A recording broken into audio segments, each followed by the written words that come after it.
Welcome back to Off the Record. Welcome back, everybody. Episode, who knows? Episode something, but you got us.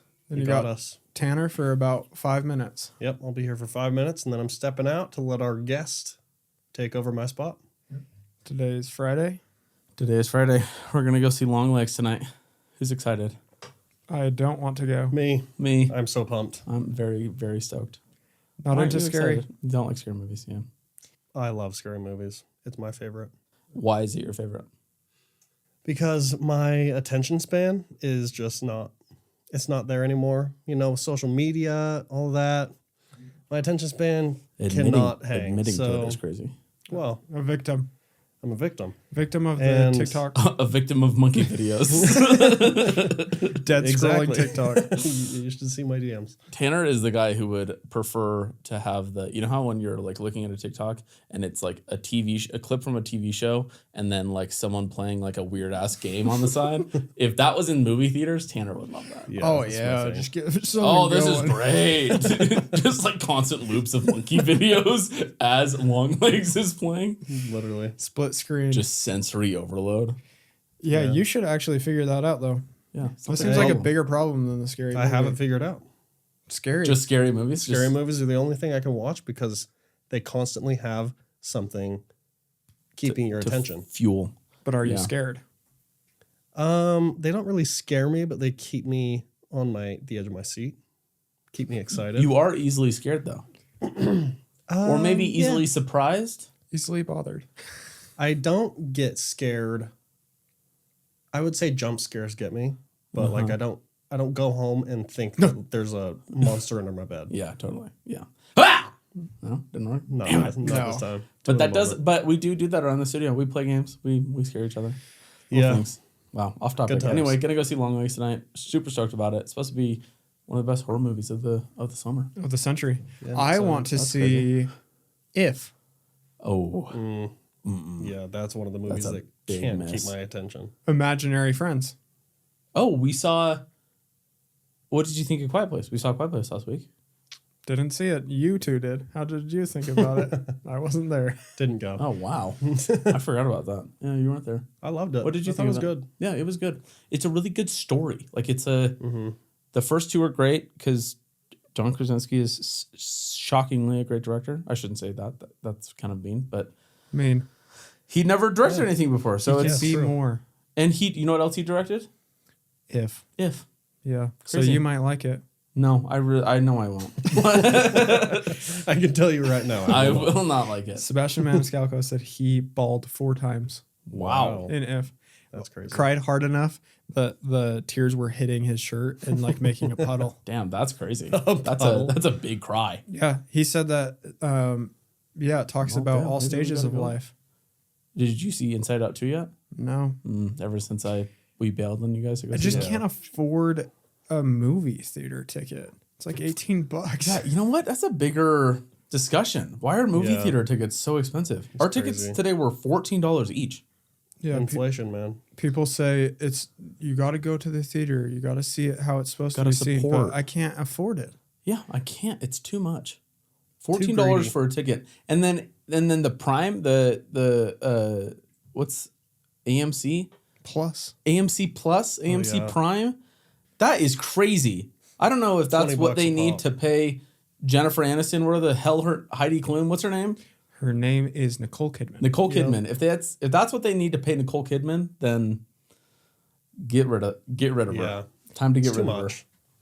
It's She didn't make It was- enough in Family Affair when she was making out with Zac Efron. $21. Oh, Tough. that is a terrible Hated that movie. movie. I'm sorry, Zach. So bad. I'm sorry, Mr. Efron. You were great in Iron Claw, and that made me cry. But why did you do that movie? It felt like Oh. if I told this to Tanner, it felt like if AI made a movie. Like if literally. AI made a script and then Yeah. they just followed AI's script. Like it's not there and something feels off. Don't go watch it. Do not and watch it. actually, if you want to watch a comedy, then watch it. Yeah, but not as like you're laughing at it. Yeah, it's not terrible. like a oh, this is haha funny. It's like a oh, this is so bad that you laugh at it. They try to make jokes in the script, and it's just they do not land. This is gonna be so mean, but I don't really like that actress. What's her name? I don't even know. The younger one. I know from I don't love from her. Kissing Booth. Yeah. Yeah. I think that's just kind of like her discography is that, which is fine. But yeah, She could also not be from Kissing Booth, so no, that's is. that's her. Yeah. we don't like her. But crazy, like she went that direction, and then Jacob Elordi went a completely different direction, and he was also in that movie, Kissing Booth.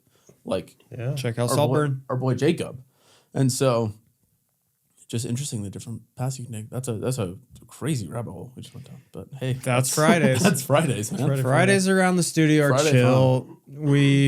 We have a meeting about our new branding coming soon, Yep. Stoked about that. coming up today, and then Mario every day. Mario for the Mario. Every for- Friday at 4. Every Friday at 4. And actually, if you are a creative, make sure to take time For yourself. to play Mario or something. Play a game, do something that's not work before the weekend starts, because we realized it's hard to snap out of it. And hard to by snap out we, of I work. mean me, because I don't stop. By we But mean we agree. specifically him. But we need Mario.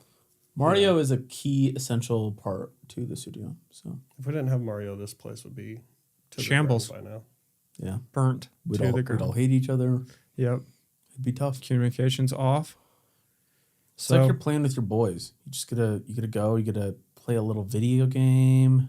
sometimes not it's Mario like- Kart. You are playing. You are playing with your boys. boys. It's too good. Playtime. Playtime. So that's coming up. So that's coming up. But first, today's guest. we got Ty Marz. That's right. Yeah, Okay. yeah, Ty Marz. Okay, where's the last name? Is that? It kind of sounds like a stage name. Ty Marz is a pretty Dude, dope name. It kind of does. Is that your real name? Is it real? It is real. Yeah, it's German. So Oh, really? yeah, like okay. a lot of people would say Marz sometimes. Oh, Marz. yeah. So Is that the correct pronunciation? no? or Well, no. am I messing think it up? I think it's Mars. I mean, okay. that's That to my makes knowledge. sense. That's what I know. So Okay, cool. Well, it's a pleasure to have you on. Thanks for coming by. thanks for having me. Thank you. We're gonna kind of the topic, I guess, for today is kind of learning on the job and getting into this field of freelancing. How long have you been doing this stuff? I mean, I really started back in freshman year of high school, probably. Started with a little GoPro, and I started just filming on that, going to the lake with my buddies and stuff, and then I would just throw the videos on my phone and edit them on an app on my phone, and that's just how I did it. Crazy. Do you remember the app? Yeah, I do actually. Really? It was called Video Shop. Oh, yeah, nice. And That's so, crazy. like, I didn't even use iMovie. It was this app called Video Shop, and I would literally just like, I don't know how I'd get the music. Actually, I don't remember that, but I would just go in and throw all the clips on my phone and just edit. Was it the Hero one? Was it that like original beefy Yes, GoPro? yeah. That was it. That was Really? fun. They're Yeah. on like 13 now. Yeah, it's Yeah. Hero 13 Black edition. It's $800. You're Premium. like, oh my gosh, I cannot spend this much on a GoPro. Yeah. Now they keep going. Yeah. That was like the original for a lot of people. Yeah, we Yeah. all have that. We all Get have that the really GoPro for bad Christmas. video of us thinking that we're going down the hill. Do you ski or snowboard or anything like that? Not a ton, because I played basketball growing up. So like, Okay. yeah, like that was during basketball season. I couldn't don't go let you, snowboarding. yeah. I would love to. Yeah. I would have loved to do that. Well, But I've did got, you have the underwater cage? yes. There we go. Yeah. I have a video of me on that original GoPro going down like Sundance, thinking I was going so fast. Yeah, just and cruising. it's just me like pizza like the whole way. Yeah, like you yeah. can see my shadow. It's really bad. It does not look good. Yeah, slap on some cool music and you're good. Yeah, exactly. Slap on some like EDM house music. Yeah. and I'm practically a GoPro Yeah. sponsor. Yeah.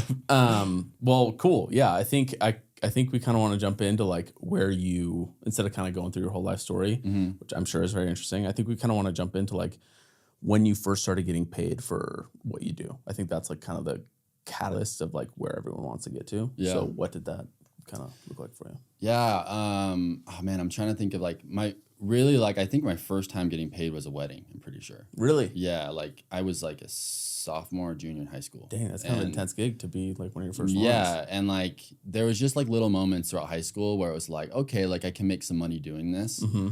But I actually wouldn't say I started to take it really serious until after like high school probably. Yeah. And like I probably like I did a couple years of college and then I dropped out, and that's kind of when I was like, okay, I can actually go do something with What were you this. going to go to college for?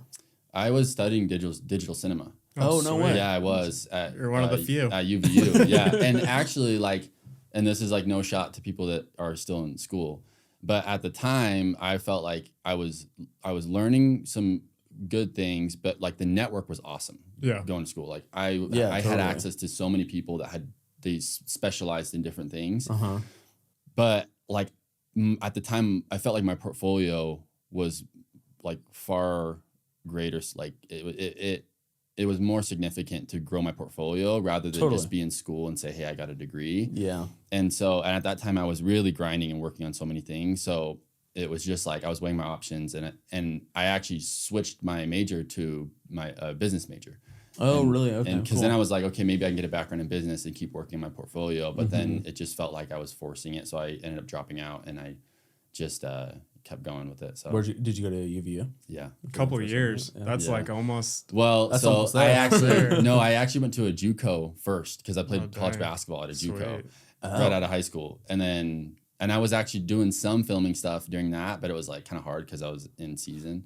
Dang. And then I served at a church mission. I went to Ecuador. Oh, cool. I was there for a year. Came home when COVID happened, and I didn't go back out, and I just started going to school, and then that's when everything. Wait, how old are you? During COVID, how old are you? I'm 24. Oh, dang. I thought that you were older than us. Yeah. Oh, really? Yeah. Oh, no, yeah, I I'm thought you were 24. like 27. No, yeah, I'm 24. That's funny. Well, It's you're- the height. You're very Yeah, it's the height. It's No, the height for it sure. actually is, dude. I feel walk like annually. some people get like, nice to meet you. because I'm like pretty open and like nice guy to people. I feel like I am. Yeah, totally. But my height, I think people get intimidated by it, and they're like, they don't want to talk to me. For the audio people, he's 7'4". yeah, Does For the not- audio people, he's 10 chair. foot. yeah, but yeah, so Greatest basketball player to ever live. yeah. Right. Yeah. So it was a wedding. Whose wedding was it? Was it like a friend or? Yeah, it was like a friend because my family lives in St. George, and so Oh, okay. I actually grew up in Austin, Texas, and Oh, then wow. we moved to Utah when I was a sophomore in high school. So that's kind of where. I Oh, no started, wonder like- you don't ski. Yeah, no, but Do you I, ski? dude, the Nah, one, bro. yeah. I wish I got into it honestly, because here, like everybody does it. We'll go. Yeah. We'll take We'll you get out. up there. Yeah. Dang, that's funny. So Austin up until high school, and then you moved here. And so with that wedding what did you shoot it on? Do you know? Do you remember? GoPro. GoPro on a stabilizer. Yeah, no, I'm trying to think. So I actually graduated from my GoPro to my mom's Canon 60. Love it. And that's what I Sweet. used for like almost everything for a while. Yeah. And then I think my first wedding I filmed on my dad. My dad had a A7S II, Oh, cool. and that's what I filmed the wedding on. And Those are pretty nice cameras to just have laying around. Were they interested in photography? well, and my mom video? was interested in photography. She just did like some freelance stuff, and then my dad is a director, so he directs TV commercials and stuff. Whoa, Oh, sweet. that's So you've been dope. around it forever. Yeah, but he doesn't have a lot of equipment, like, because when he just goes on sets, like they have everything. Yeah, they've got, So like, he had that REs. camera just around just to be his little like run and gun that's camera. cool. So yeah, That's Sweet. how I got into it too. My dad is not a director. That's Yeah. crazy. That's super cool. My dad just is like a hobbyist. Like he just likes cameras and stuff like that. So he had an A7R3. Okay. And he and an A7R or just Just the an A7. the Oh, original wow. Okay. A7, and we stole that pretty much Yeah. and used those cameras as our first like Yeah. podcast cameras. That's Which awesome. is crazy because Don't go look back at those old They have a episodes. recording limit at 30 minutes, and so We'd if have to you're stop doing a every episode podcast- and be like, Oh my gosh. okay, guys, let me put a new battery in. Let me. Little intermission. Okay. Yeah, Yeah, exactly. it was This is a part of it. Yeah. it's like, I hope they don't go past 30 minutes. Wrap it up. Don't keep Come talking. on, let's go. Yeah, so that sucked, but No, that's sweet though. Those are nice cameras to have around. Yeah, to and that- get into it. Dude, that Sony camera, the image was just different compared to the Canon, you know? And the Yeah. Canon I loved for photography actually, but I really loved videography more. And so Yeah. that's where that Sony was like, oh dude, like this thing is beautiful. Like I could make some really Sorry, cool stuff with this. Canon. Yeah. yeah, No, Canon just like sucks. I like Canon, I feel like. but yeah, so Yeah, cool. Well, yeah, I kind of want to dive more into where your work went from there. So like you did that wedding, And then I don't know, was it kind of like immediately like, oh, I can, because I'm guessing you got paid, obviously. Yeah. That's kind of like the question. Mm-hmm. Was it kind of like, oh damn, like I need to start doing more of this? Was it immediately like, I don't ever want to film a wedding ever again? I think at that point, like when you're, and I like, you guys know this, but like when you're starting out and you're early on, like it's just, you have to go through these things and like really just learn. Like for me, it was like, I want to try as many things as possible to really like narrow down what I enjoy and what I don't enjoy. Totally. You know? Yeah. So I tapped into graphic design. I was tapping into all these different things. I was doing weddings. I was like seriously, since a sophomore in high school, I was networking nonstop. Like reaching out to big names, DMing them on Instagram, sending emails to companies. Like that's what I was doing as a sophomore in high school and as a junior in high school. Sweet. And That's so, dope. and you know, I wanted like at that age, I think there was a lot of hype on Instagram around that time. Like there was like Sam Colder and like all these like filmmakers that are like Love Sam. doing a good job with, you know, their videos on social media. Yeah. But I wasn't trying to focus. I just knew I had so much fun creating things and bringing them to life. Totally. And so it was like, well, the only way I can have better opportunities and do bigger projects was to just grow my network. And so that's what I was doing. Dang, that's crazy. Yeah, I feel like that takes a lot of like we've just started doing that. Yeah. Like I feel like that takes a lot of like what's the word? Like bravery and bravado to like just like reach out. I feel we spent so much time being like, we really need to get like our portfolio work, and like we're still doing that. Like we're still like, I don't really know if like clients are gonna be into me if like I don't have all this stuff. What was that? Did you just kind of like, was it kind of like, I don't have any ego, I'm just gonna like reach out to these guys and they say yes, like that's great? Yeah, I mean, the only thing I could show for myself was my portfolio, and it was nothing amazing even at the time, but it was just like, what there's no downside of it, right? They just say no, okay, I can go talk to another company or talk to more people, you know. And so and I just knew like there was so much opportunity out there, and so that's why I don't know, like it almost wasn't even an option for me to like feel like that even if somebody says no, that's a failure. It was just like, dude, go out there and just see what you can do with totally, you know. Yeah. So do you feel like you dealt with like a little bit of imposter syndrome going through that kind of stuff, or do you feel like you kind of just like cruise through it? I think I did, but for some reason, like the creative process got me like almost too excited, where that stuff literally just kind of went into the back of my head. Totally. But I mean, even to this day, like I deal with imposter syndrome. I think everybody does. Yeah. You know? Yeah. Did you reach out to those people more just really actually genuinely wanting to work with them, create with them, or was the back of your head like, this is also a business and I'm trying to make money doing this? Yeah, that's a good question, actually. And I would say it was more of like, I just want to get connected and get a better portfolio. Like these it people wasn't are sick, I about wanna work money. with them. Yeah, like I was just in high school.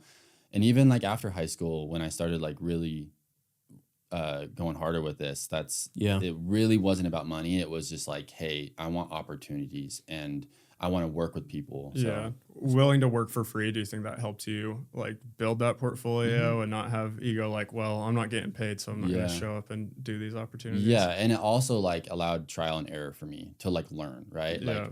Like I don't think I would have had enough opportunities if I was trying to get paid in all these. And because I was able to do these things and like go through trial and error and learn from them, it was able to just help me like establish a better foundation. If it all goes to crap in the middle. Yeah. You didn't pay me. Yeah. It's like, I was good test, right? Yeah. You're not paying. Yeah. I feel like that's such a good like place to start when you're young, like when you're young like that, like right out of high school. I wish I did that of like, just like, because at that point you have like not a lot of like responsibilities. Like you may still be living with your parents. You can just kind of like go out and like be like, I just want to create something with you. Yeah. You don't need to pay me. And it's such a good way to build portfolio. Yeah, that's cool. I wish I would have done that. I wish we would have done that, because now we're in the process of like, let's build our portfolio, but also it's expensive. Also, rent is coming up. Also, we also have pay to me. charge No, something. At that time, no overhead. It was just Exactly. me, you know. So Was there someone specifically that you started kind of doing an internship with of sorts that kind of took you and helped that portfolio grow? yeah, that's another great question. So I think this was junior in high school. I reached out. So there's this NBA trainer called Drew Hanlon. Oh, sweet. And he trains like all the biggest names in the NBA. And I was like, dude, I would love to work in sports a little bit just because that's my background. And so I DM'd him, no response. So I'm like, Tough. Cool. Right. Like, it's fine. It was, you know. Did he see it and no response? No, I don't or think just he even no? saw it. There you go. That's Fast okay. forward to after my mission, I get back and I'm going to UVU and I get connected with one of his videographers. This guy, his name's Sam, awesome guy. And something, I don't remember the details, but it worked out where he showed my portfolio to Drew, the guy I DM'd back when I was in high school. And this was during COVID. And so they were like, hey, we really like your stuff. And I'm like, hey, do you guys have internships? Like, can I just come out and like work for you guys? Mm-hmm. And yeah, they were like, yeah, like come out to LA. And so I'm like, sweet. okay, cool. So I was in LA for I think about a month and a half. And that's fun. I was in the gym every day with, you know, the biggest NBA names, you know, all-stars every single day. And I was filming and taking pictures of them and building relationships. And That's it was huge. And it was all for free. And I drove out there on my own in my little car that was they didn't shaking. fly you out. No, like it was just like, and here's another thing too. It's like, I feel like every single opportunity that comes your way, you should take it, whether it's inconvenient or not. Like there's been so many opportunities I've had that have been really inconvenient for me, but I've made it work, and those opportunities have like altered, you know, my career. They've affected it greatly. So Where did you stay when you were out there? they had an Airbnb that sweet. like a couple of us were staying in, but like it was during COVID. So it was like nobody was in the gym. Like it was just 3 of us that were going in the gym every day. And it was awesome because I was able to make some really creative videos and take really cool pictures for them. Yeah, that's crazy. And so that was like my first internship, and it established a great relationship with, you know, those guys. They're awesome. And also my portfolio. Did you get pretty close with those players? Like, did they like? Yeah, well, that's pretty sweet. Yeah, I have a couple really good relationships with them. Dang, so that's crazy. yeah, it was fun. Would you go film any games and stuff like that, or because I know that's a big job. Like the Lakers and like they have like specific teams dedicated to that kind of stuff. So yeah, no, I've never filmed any games. Yeah. And I haven't really like felt like I would want to do that. Yeah. Because that's hard to get. You can get creative in the editing process with that, but like I wanted to be able to move around the gym and like just get different perspectives and, you know, talk with the players and get, you know, just make something cool. So More one-on-one for the client. Yeah. So yeah, cool. From there, what was it? So you were there for like a month, and that, would you say that's kind of like where like you garnered like the most for your portfolio? that was a huge thing for my portfolio. Yeah. Because now I had some big names that I could show. And they let you use it as your own. Absolutely, yeah. That's And so that was really That's cool dope. of them. Like they, you know, and the trade-off was that I would be giving them content too. So, but I'm honestly really, really grateful for that opportunity, because that was where I really started seeing like, okay, I can do this. Like I can work with big names. Yeah. And, you know, and at that time, like guys, I didn't know what I was doing. Like I literally did not know. I had actually, so at that time when I found out that I was going to do that, I didn't even own a camera. That's Just so you guys know, like I didn't that. own, because I just got home from a mission. Yeah. And my mom's camera was back in St. George, and I was living up here, and I didn't have a camera. And so I, right when like that thing got locked in, I ordered a A7 III on Amazon, just like the basic little Let's pack. go. And that's what I filmed on. That's That's so what I filmed sweet. on in LA. And I just had like a basic kit lens and like all that. That's so dope. That's such a killer starter camera. That's the first camera I bought with my own money. It's a great camera. It's such a great camera. Yeah. Do you still have it or no? No, Yeah, I I don't sold remember mine what I so think I long might. ago. I actually don't know where it is. Like Yeah. I think I sold it. Oh, really? I, You're like, I don't know. I maybe have sitting in no the bin. idea what happened. That's we sold that bad boy, upgraded to the FX3. Much better, but still, that's so dope. So you came back to Utah, I'm guessing, after that month, or what was came kind of back to like Utah. the trajectory after that? Yeah, came back to Utah, and I was still doing school a little bit. Yeah. And I knew like, okay, this was a really great stepping stone, but I was still like just trying to figure things out. I was actually doing door-to-door sales a little bit. Oh, cool. And then while I was doing that, I was juggling freelance. So that's kind of what I was doing. Door to door and freelance. Yeah, it was not the easy. hardest jobs. Yeah, it was not easy. Who did you sell for? I sold solar for a company called Lift Energy. Oh, cool. And then they like transitioned to this company called Lumio. And after that, I decided, I I got to focus on what I really want to do because the clock is ticking for me, you know? Yeah, like I didn't want to wait 100%. till I was 27, 28 and be like, okay, now I want to do this. So Were you in a creative role at all when you were there and tried to take advantage of like that's a huge culture of shooting stuff for summer sales guys? yeah, I actually was on like the creative department for a little bit during the off season. So it was actually cool. Like I was able to film some really cool commercials with them. And then, and they had a great team over there. And then during the summer, I would go out and sell. So. Yeah. Yeah. So I feel like it's cool to hear all this. Cause like you kind of go through it, you get back from your mission and you go out on this job. And again, you went to school, but you don't have like, I don't know. I feel like when people get into this job, they think like they need really concrete skills to like be like, oh, I need like figuring out ISO and figuring out like your shutter speed and figuring out all these shooting things. Yeah. What do you do in a situation where you don't necessarily know what's going on or how to shoot it? Yeah. Like, do you just kind of go with it on the job? Let's roll with the punches kind of thing? Or like, how did you figure out like your shooting style? all that kind Yeah, of stuff? no, that's a good question. So like, for example, going back to the LA MBA opportunity, Yeah.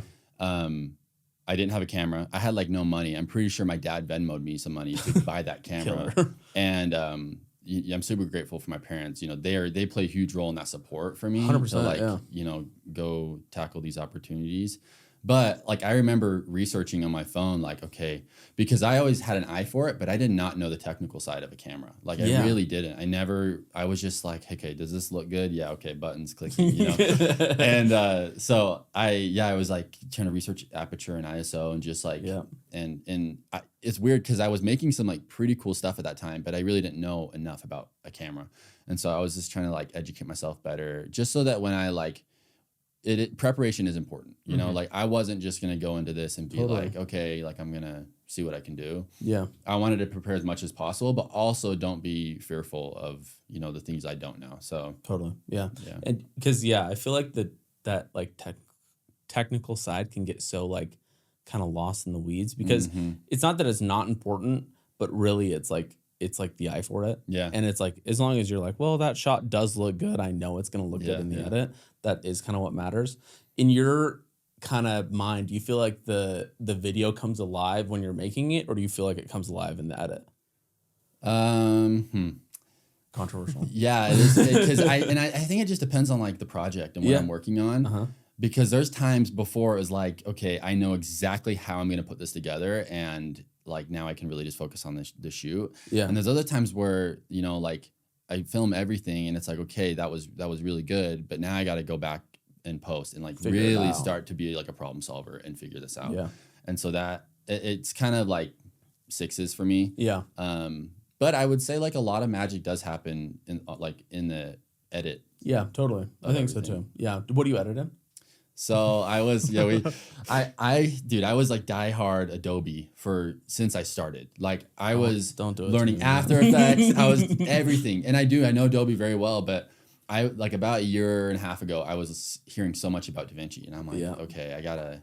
So I was freaking Sam Colder, dude. Dude, I know. Well, so I bought his course and that helped a lot too. Like it was actually really helpful, but I was just hearing so much about it and I was super against it. So I got like the free version, downloaded it. Yeah. I like went into it for like 20 minutes. I'm like, nope, back out. That's every time I open it. I'm like, I cannot do this. Yeah, it took me like 3 months probably of just kind of going back and forth. And I slowly started to like DaVinci more. Okay. And like I am using DaVinci 99% of the time now. That's good to know because for me, they've been making fun of me for not wanting to switch. Yeah. But you get so used to your like Adobe and Premiere, and it's so easy. I know all my shortcuts. You're comfortable with it. And I know everybody's like, well, you can switch your shortcuts. I'm like, don't talk to me. Don't I don't want to hear that. Don't tell me what I can do. But it is like, I'll open the program and I'll just like look at that screen and be like, this is too much for my brain to handle right now. Like there's so much stuff going on. But like Fairlight and like all the like effects stuff like is so much better than Premiere is. So I want to make that switch, but it's tough. And you're fully switched over to DaVinci now? Yeah, basically. Like I will go into After Effects every now and then. Like I actually haven't learned the effects page a ton in DaVinci, and that's like a whole new beast for me. Yeah. But I would say like 99% of the time I'm in DaVinci. Like every now and then I go into Adobe After Effects. Yeah. But I mean I would say I got into DaVinci more for the color. That's what I first got into it. Yeah. And then I just slowly started editing in there as well. So yeah. So would you color in DaVinci and then export it? That's what I did when I started. I was Dang, going there that's coloring crazy. and then I was taking it into Premiere.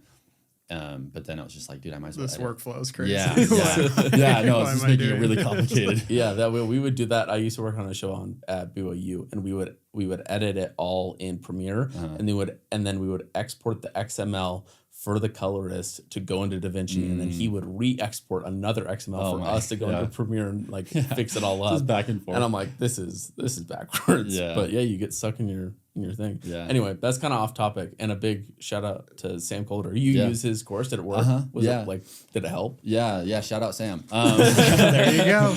No, but like, yeah, his course is really cool because you can actually like, and he better pay me for this, but Yeah, exactly. No, you can go in and like, there's a library of everything, so you can look up like a specific thing in DaVinci, and it pulls up like where that video is, and you can. We'll put your affiliate link in Yeah, the yeah, show that- notes. Exactly. Yeah. I think it ties in though to continued education, which I'm interested in because you're talking about school.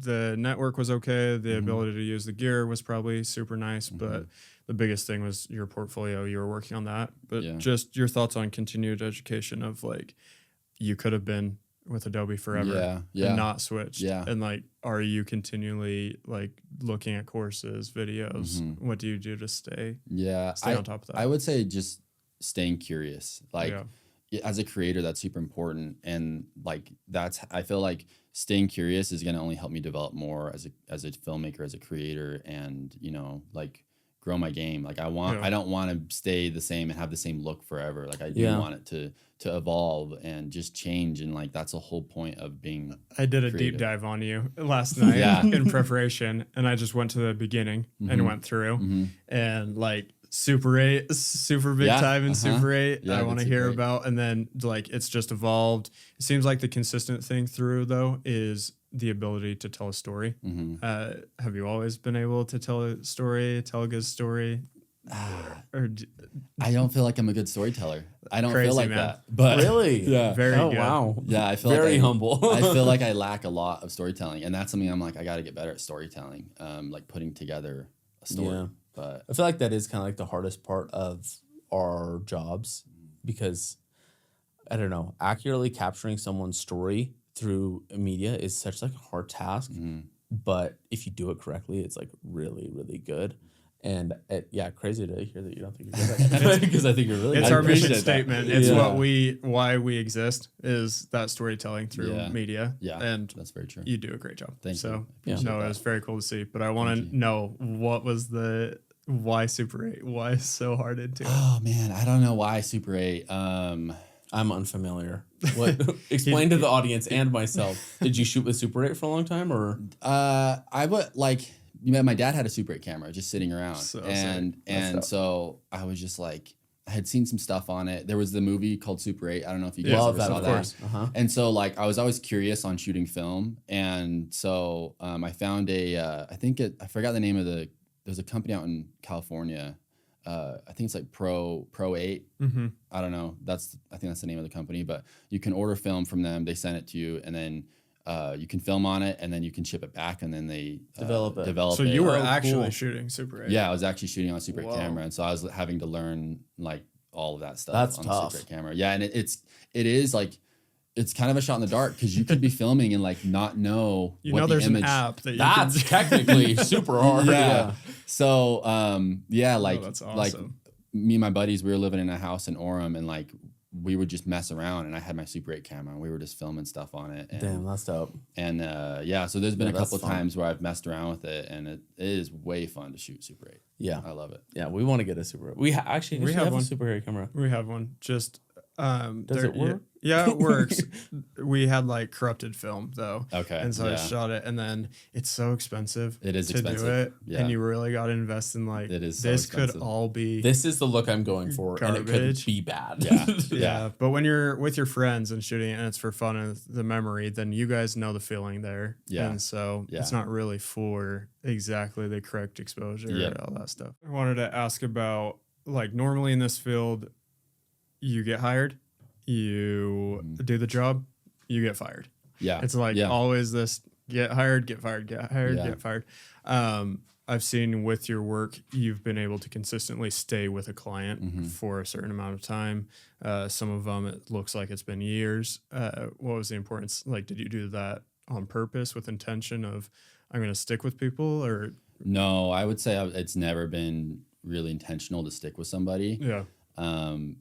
Honestly, I think it just goes down to like you as a person and how you treat other people and like your intentions and motives, you know, like not once has it my motives been in vain to like grow to become famous or or like any of that stuff. It's really to build relationships and the collaborative process. I mean, you guys know this, but the collaborative process in filmmaking and creating is really awesome. Like I feel like it's kind of underrated sometimes. And so it wasn't really intentional to like stick with clients for a long time. It was just like the relationship and the foundation was really good, and like luckily I was able to execute and create really good work for these clients and then keep them around. So and they just want to stay. Yeah, and if the relationship is good there, like that's really important because then there's trust there and they know like, okay, this guy is going to take care of our vision, you know. I feel like that's honestly like sadly more important than how your video actually looks. No, that's true. Because like I could have made a great video but had no relationship with the client. Yeah, and if you're rude to them, or like, you're just like not fun to be around. Yeah, like, they're not going to I keep you think around. pricing as well. Like you could try and price it super high, and then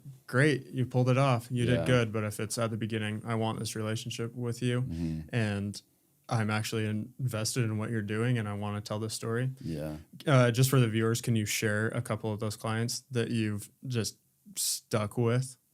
Ooh, yeah. I mean, I would say like with the NBA stuff, like that definitely has been something that has stuck around and has really created like really good opportunities. Another one from the first internship. Yeah, another one is Mac McClung. So he's become, I mean, I filmed the dunk contest for him when it was here in Utah.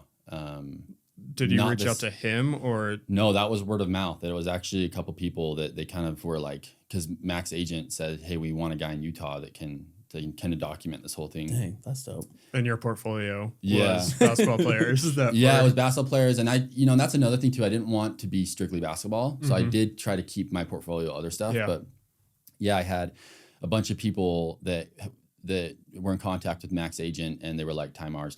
And so Mac gave me a call one day and he's just like, hey, what's up? This is Mac. Like, it'd be awesome to have you come film the dunk contest and stuff. So I was like, I'll do it, dude. Like, you don't have to pay me. Like, this is a great opportunity, right? So sick. And it went really well. He won the dunk contest and they ended up paying me, which was awesome. And dang, that's cool. Yeah, and that's another thing too. Like, I didn't care about the money. I just wanted to provide more value than they could even expect, so that it's like, dude, we're gonna pay you. Thank you so much for your work. Yeah. You know? So that's such a killer approach. Like it's a pretty ballsy approch. Yeah, to go into it and be like, I don't need to get paid. Yeah, but you're gonna pay me because you're gonna like it so much. Yeah. And they're awesome. Like Mac and his agent are amazing people, and so that's cool. Yeah, sweet. And then you stayed the following year. Did you shoot the next year? Yeah. So this last year we went to Indianapolis, and that's where we filmed this year. And he won again. And he won again.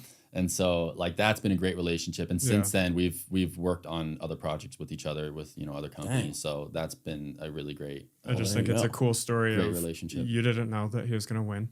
You didn't start reaching out after that. I want to shoot for you because you're big and you have a name. Yeah. But those relationships, it's not. It feels like when it's for the right reason, then they're gonna just bring you along because they saw that.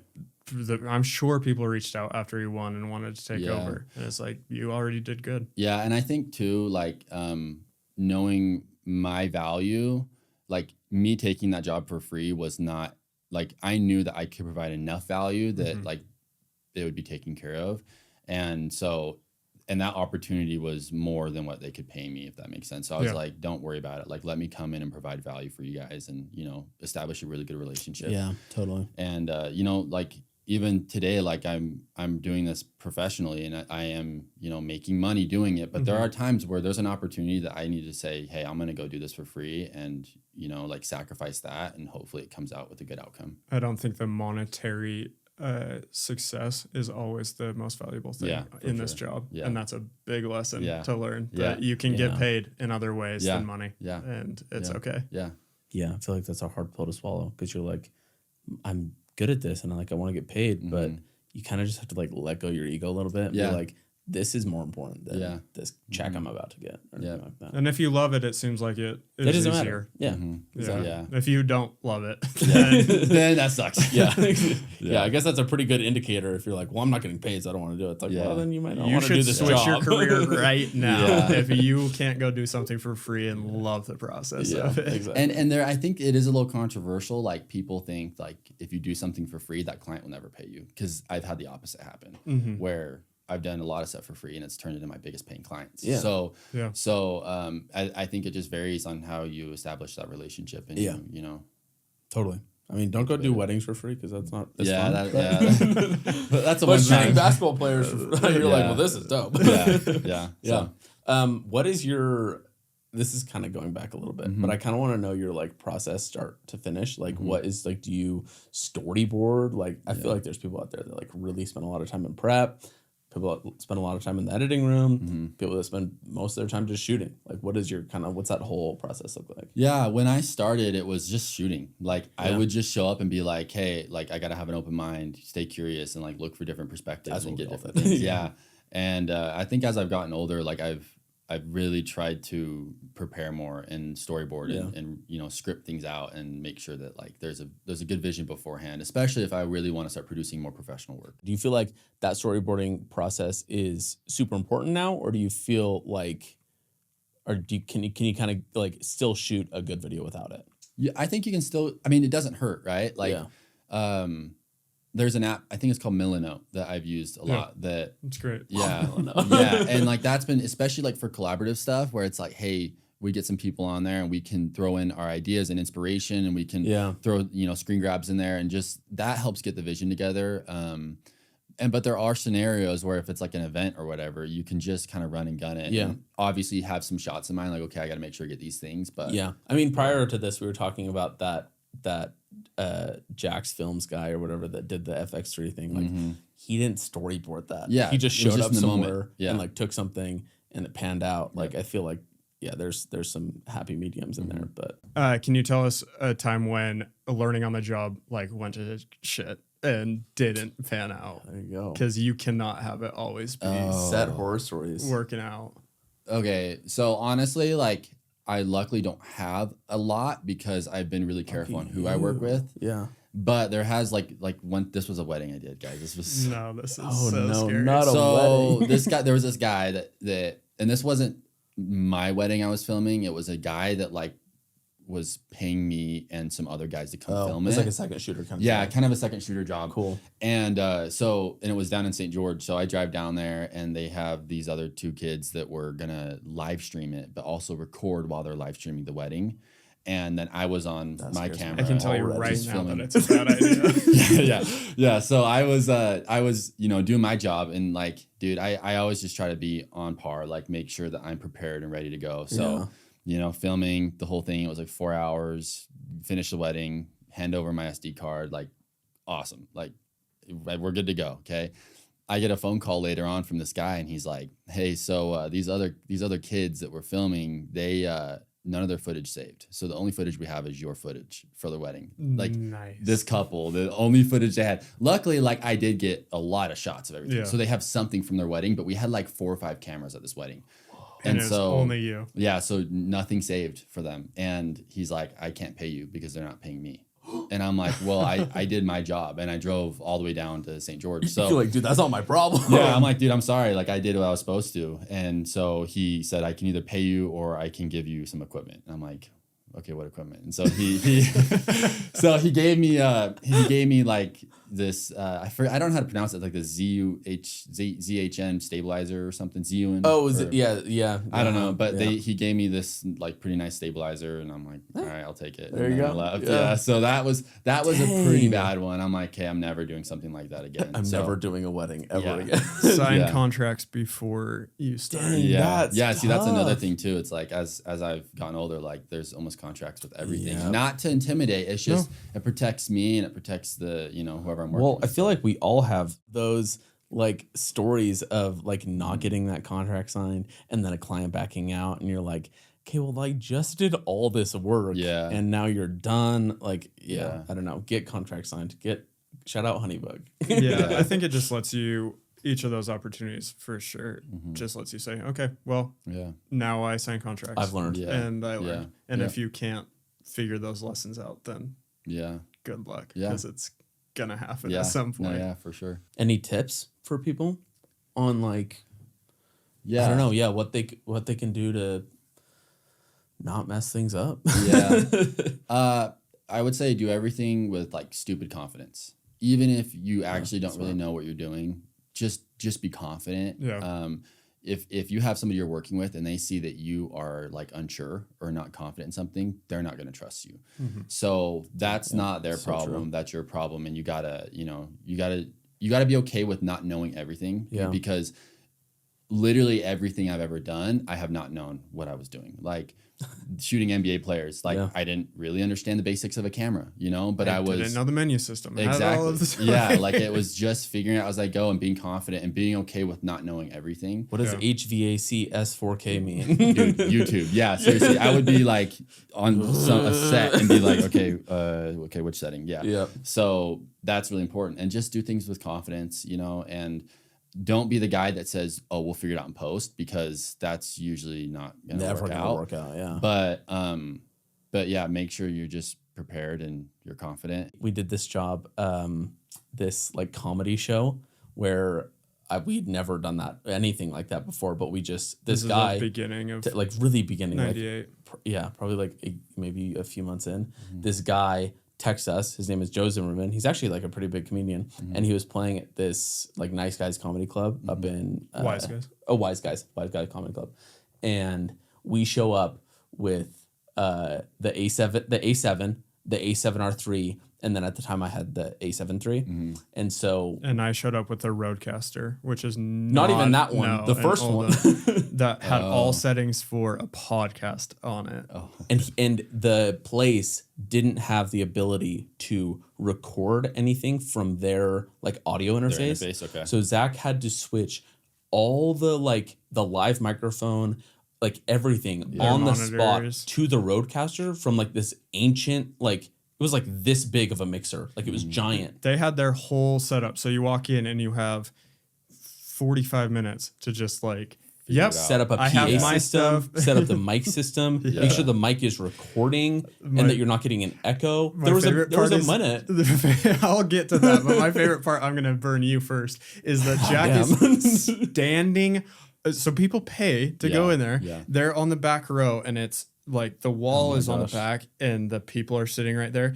And Jack is standing on their seats to get the shot because the wide angle, the lens wasn't far enough back to get it. Literally, I was standing like, so it's like this. Excuse me, can I just stand right there? I started like making jokes to the guy next to me. I was like standing on I was pretty much like, there was a woman sitting right here and a guy sitting right here, and I was standing in between them trying to get this wide shot. Oh my gosh, it was so bad. And the guy's like, the first thing out of his mouth, I'm getting feedback like crazy. And I had the podcast settings and I forgot to take them off. And so it was like super condensed and crazy. And it's like freaking out. But the end of that story, I think, which is very important, is that it all was crazy and he paid us and we're like, that was awesome to pull off. But we got a text saying, I love this. This was amazing. I'm going to use it for my Spotify. He used it for his special. Yeah, for his special. On YouTube. Yeah. Dang. And so then, like the media, that's amazing. Which was, I mean, the media turned out really good and the audio was perfect. Yeah, it was okay. But like there's those first 45 minutes where you show up to the job and it's chaos. You're so stressed. You're like, I've never done anything like this before. I've never done anything in front of a live audience. Like, this is terrifying. That confidence you talk about is key, though. And it's funny because I went to Nate Briazzi last year, and Okay, he was he's opening awesome. for him in the Vivint Arena. Okay. And so I was like, Dang. we did it special. Yeah, Like, it turns I into, did. instead of being like, oh, we almost screwed everything up. That was Yeah. so terrifying. That was a bad job. Like, it went from, you figure it out on the job, you have the confidence, and then it's a fun story. Like, oh, that we'll talk about that as Yeah. a positive. Crazy. Yeah, and stuff I like think it that goes to happens. show like being a good problem solver too. Yeah, like that's a for huge sure. part of the job. Yeah. Like if you guys are running these problems, you're like, we can't do this. Like Exactly. If you just give What- up right yeah, then like, it looks so bad on you you. have to be willing to just like adapt and be Yeah. flexible and problem solve. Like, okay, this isn't gonna Yeah. work right now. Where can we go? I love that and point. so that yeah. Yeah. being confident, being a problem solver, and don't let. I feel like that was like weirdly like a catalyst moment for us of like, well, bet, this yeah. is how we do it. Like Yeah. we just problem solve Just in figure the it out. moment. I Yeah. think we took it with us forever of saying, when people say, well, we'll just turn it on and the camera will just run. It's like, well, when it doesn't work,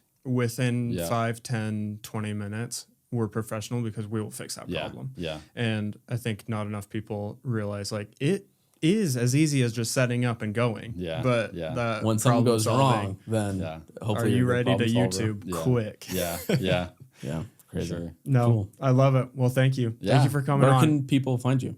All their socials. We'll tag them, but Yeah, what are just they? I'm mainly on Instagram. You can look me up Marz _ So that's me. Killer Okay. name. Still a killer Website, name. merch. We'll put it all in the show Yeah. notes. Okay. I saw some sick hoodies. I Yeah. had to get some. yeah. Mars Um, Studios. I'll hook you guys up. Yeah. Last parting question. What would you say like is a fun piece of gear that helps you from the beginning? Yeah. From the beginning, it was that GoPro. It helped me be able to be like, okay, I really like this, and was Yeah. able to. The nice thing was I could take it underwater, so I could really get creative. Yeah. There was one point where I actually hooked up the GoPro to a fishing line and like to a hanger, and I swung it around on a boat, and it was getting this like aerial perspective. And so like those were things. I was like, dude, I could Dang, first that's drone. dope. I could just no seriously though, like I could just try it out, and I could jump off cliffs into the lake and be Yeah. like, so that was just fun to be able to use that GoPro and experiment. Yeah, be creative with it. Yeah. Yeah, you're not going to tie an FX3 to it. No, Fishing you will rod. not. I mean, hey. Could be kinda Maybe, cool. maybe. Yeah. If you got the money, go for it. Dang, I love that. Lesson is whatever it is. Gear use doesn't it. matter. Yeah. Gear Yeah. doesn't matter. Yeah, don't let gear matter. And I remember, when I first started, I'm like, okay, I got to go get these nice cameras. Everybody Yeah. else is using them. Yeah. And even like when I bought my Sony A7 III, that was the first time I actually had like my own like nice camera. And Yeah. I was, I think 20, 21 years old. And so that was the first time. And I was filming for years before that, Yeah. but it was on my mom's camera, my dad's camera, my You were GoPro. already Your going to school at phone. that Yeah, point. my phone. And so it was Yeah. just like, okay, this is something I like to live by. And it's not the arrow, it's the Indian. Mm. So don't think that like the arrow is going to do the magic. Like the Yeah. camera is just going to bring it to life. It's the Indian. You got to make sure that you're, being creative as well and Yeah. taking care of it. So Yeah. you can make anything cool with your phone. Yeah. People are doing amazing things with phones nowadays even. So That is not a plug to 98 Studios. Still. I'm just kidding. No, I agree. Whatever you have, we talk to people and they're like, yeah, I'm wanting to direct and I'm using my phone right now and I'm doing all these short film stuff. And it's like, oh, sweet. Just put your stuff out there too. Like whatever it's on yeah. in that process, show it as Yeah. well. Yeah. Yeah. Yeah, awesome. Moment does a full Moment company does a full film festival that's like shot on iPhone. Yeah. Oh, Like, really? Only shot on That's iPhone. cool. And they give Yeah. away like 10 grand and a ton of gear and Yeah. yeah, we should make a short film. For That's that. cool. Yeah. Sweet. Anyway.